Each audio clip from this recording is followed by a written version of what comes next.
तो बात उस समय की है जिस समय लाखों दैत्य नृपतियों का रूप धारण करके इस धरा पर चतुर्दिक अत्याचार, अनाचार, पापाचार के प्रचार में रत थे। पृथ्वी पर पाप का भार इतना बढ़ गया था कि पृथ्वी के लिए असहनीय हो गया। पृथ्वी धेनु रूप धारण करके ऋषियों के पास गई। ऋषि ने कहा, माता जी, हम सब चाहकर भी आप को पाप से मुक्त नहीं कर सकते, इष्ट देवताओं के पास चला जाए। ऋषिगण धेनु रूपा धरा के साथ देवताओं के पास गए। इंद्रादि देवों ने भी अपने आप को अक्षम बताया। फिर जगत कर्ता ब्रह्मा, जगत संहर्ता शिव जी के पास धरा गई। इन दोनों देव विशिष्ट ने भी मना कर दिया कि हम लोग भी चाह करके आपको पापों से मुक्त नहीं कर सकते। फिर सभा हुई, सभा में निर्णय लिया गया कि भगवान नारायण के पास चला जाए। और नारायण क्षीर सागर निवास करते हैं। भगवान नारायण कहाँ निवास करते हैं? क्षीर सागर में। तत्र गत्वा जगन्नाथम देवदेवम वृषा कपिम पुरुषम पुरुषुक्तेन उक्तस्ते समाहितः। और सभी लोग क्षीर सागर के तट पर गए। क्षीर सागर के तट पर जाकर वेदों में एक सूक्त है जिस सूक्त का नाम है पुरुष सूक्त। सुक्तेषु पौरुषम सुक्तम धर्म शास्त्रेषु मानवम। जैसे धर्म शास्त्र में मनुस्मृति का सर्वाधिक महत्व, उसी प्रकार से सूक्तों में पुरुष सूक्त का सर्वाधिक महत्व है। पुरुष सूक्त के पूर्व नारायण और उत्तर नारायण, दो नारायण पुरुष सूक्त में है, जानते हो ना। इन दोनों नारायणों के द्वारा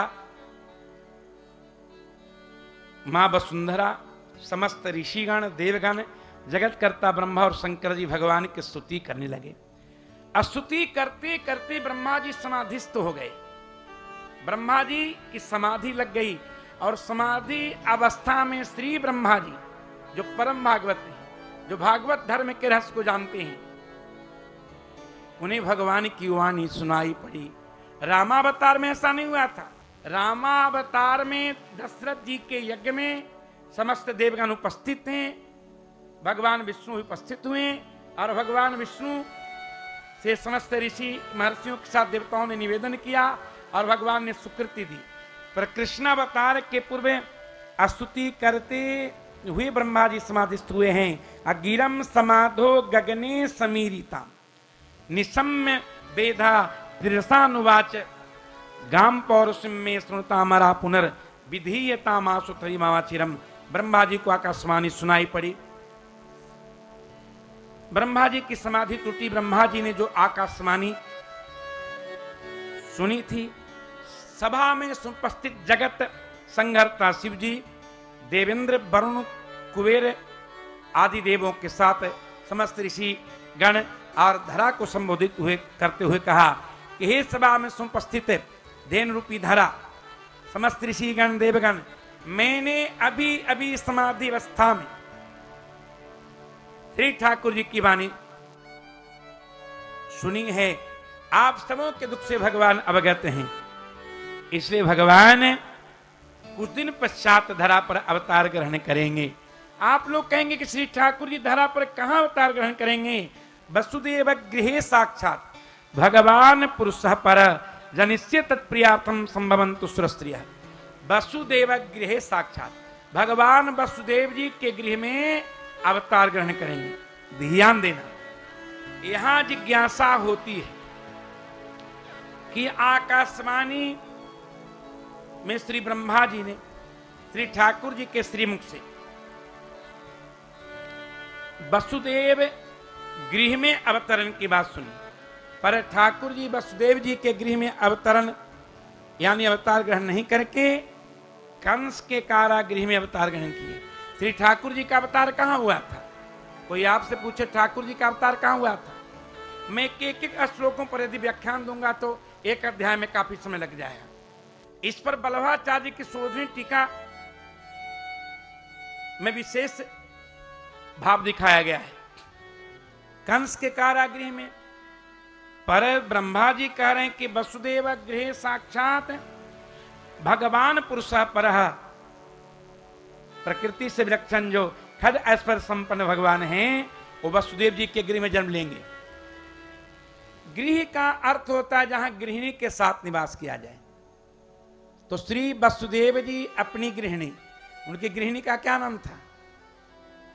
श्रीमती देवकी। बोलो, ये आदरणीय है।